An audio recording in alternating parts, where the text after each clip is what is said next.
Yeah, I have gone back and forth with Primerica agents before. Before I even got my license, I was approached a whole bunch of times by my Primerica agent. And let me tell you why I never signed up with you all, okay? Because you're super aggressive, and it's very like cult-like, and it's very like come on, come on, come on, do it.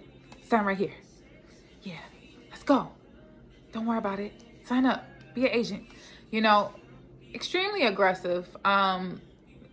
Very successful people because of it, and that's great. The only real issue that I have with Primerica agents is that and it's not your fault. You're in Primerica, it's not your fault.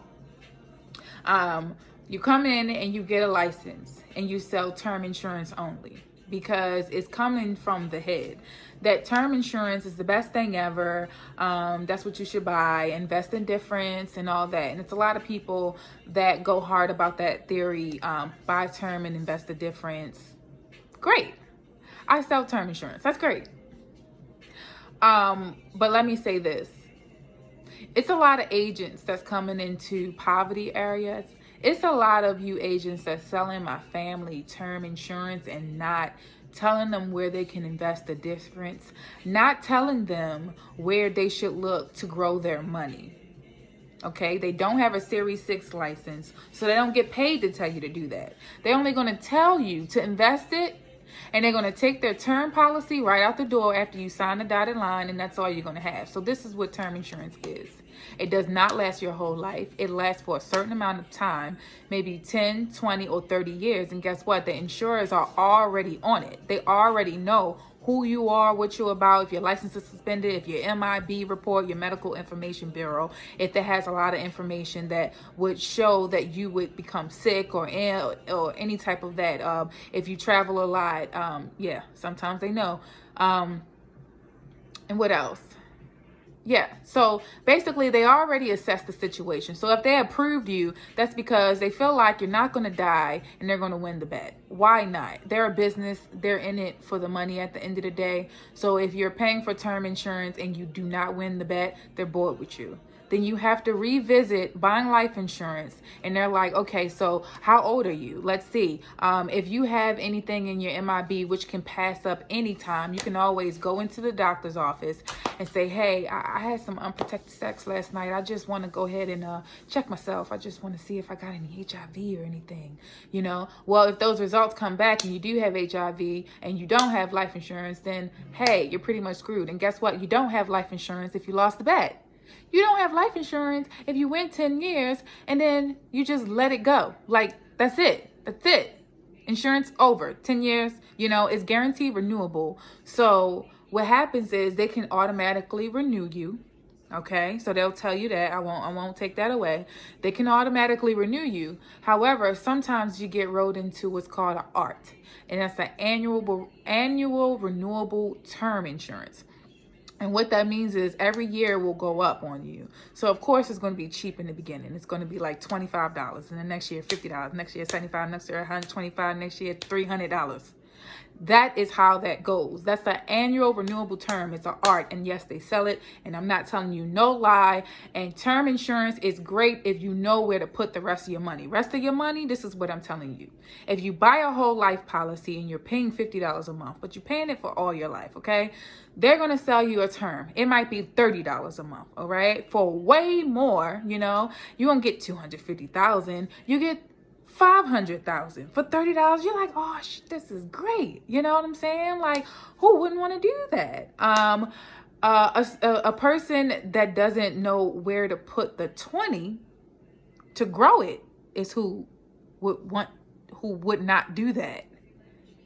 You know, or a person that wants something for if something happens to them while they're alive. You know, somebody that understands that we don't just die. We actually have courses through life. We have a heart attack. We have a stroke. We have a transplant that happens. You know, we get disabled. You know, we fall down a couple steps and we sprain our ankle. We're not able to work. That's who wouldn't buy that. That's who. They will buy an IUL. Like the IUL, I sold this young lady and she developed breast cancer at 24. And she was able to get over $180,000 after having the policy for only 4 years, paying $50 a month. That's who wouldn't buy that. But if you believe that, you know, I can buy a term life because, you know, I might just get in a car accident and then just go in 10 years. I'm banking that. Hey, insurers, I know you know that I know that you know that I drive about 5 miles to work every day. I come straight home. I don't do nothing else. But I might can get in an accident. They like, okay, cool. You think so? You think in like 20 years, so whatever, once your term policy up, you ain't gonna need us, right? All right, cool. Yep. It makes no sense, you guys. It makes no sense. If you are not investing your money, if you're not buying real estate, if you're not doing any of these things, don't just rely on the term insurance. And I'm going to say it. Just as crazy as they sound, it's not for you. I'm going to just go ahead and just say that. It's not for you. If you're in the poverty area and you working at the MVA or you working at the Dollar Tree, you know, don't let Primerica come and wrap your family up in a term life insurance. Don't do that. Buy something like an IUL. It's people dying around you every day, laid out in the street. I've been there. I'm from the hood. And you sitting up here with a life insurance policy that's only going to protect you if you die. What if you get shot by a stray bullet in the hood? So it just partially paralyzed you. And your family, you know, the black community, we only have but so much. We trying to do a GoFundMe and scrounge up all the money trying to help you. Now you got all the family just wishing that you just went ahead and died. Just, oh my God. You don't want that. That's crazy. Stop walking out. Stop. Y'all out here buying this term insurance. And you know daggone well you're not investing no money in no type of stock. You don't have a 401k. You don't have anything else lined up. You don't even have Aflac. But you got this term insurance. What is that going to do for you in 20 years? I have an uncle that died from cancer. Pancreatic cancer. Died. And his insurance was up.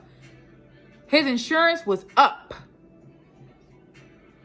Now, I know maybe back in the day, they was even writing a whole life policy that didn't even last until you was 120. But that's not happening today.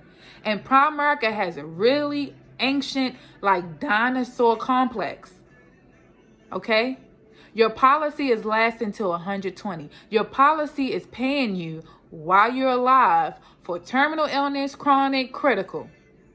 Your policies are doing more for you today than they were before. And I'm telling you, they're not going to sell you a whole life in the hood because they don't have it to sell you.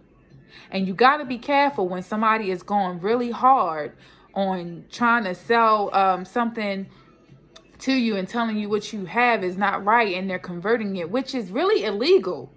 You're transferring a whole life to a term life. It is illegal. Now, if you want to buy a term life, let me tell you if you're buying a house, okay, and your house, you're going to have your house for about 30 years. Okay, so people buy term insurance to offset that debt. So you got kids in the house, you know you're paying on this house, you know, but right now it belongs to the bank. Hey, if you die within that term of you trying to buy this house, because technically you ain't buy it yet. But if you're trying to buy it, people buy a term life policy to offset that debt. So if you go before you pay it off, they have that insurance policy to pay. Don't fool yourself.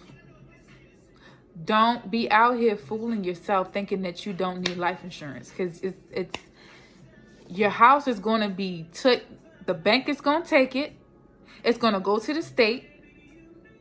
And this is what's happening all day in the hood. And I'm tired of it. And I had to come and address it because I'm telling you right now, I have another person that tell me that they bought Primerica is one of my family members or somebody that is in a dangerous situation and I know that they need better. I'm going to have a problem. It is not okay. I'm not against term insurance. Don't get me wrong. Buy term. If you have something else set up, that's great. Buy term. If you're buying a house and you're going to offset that debt, and then what you're going to leave behind, what you plan on leaving behind is that house, then you have some plan. You have a course of action. But don't buy term and you living paycheck to paycheck and you paying somebody else's rent. And if you do it because you know things might change, yeah, make sure. Don't lose the bet now. Don't lose the bet. Make sure that happens. Don't be a fool.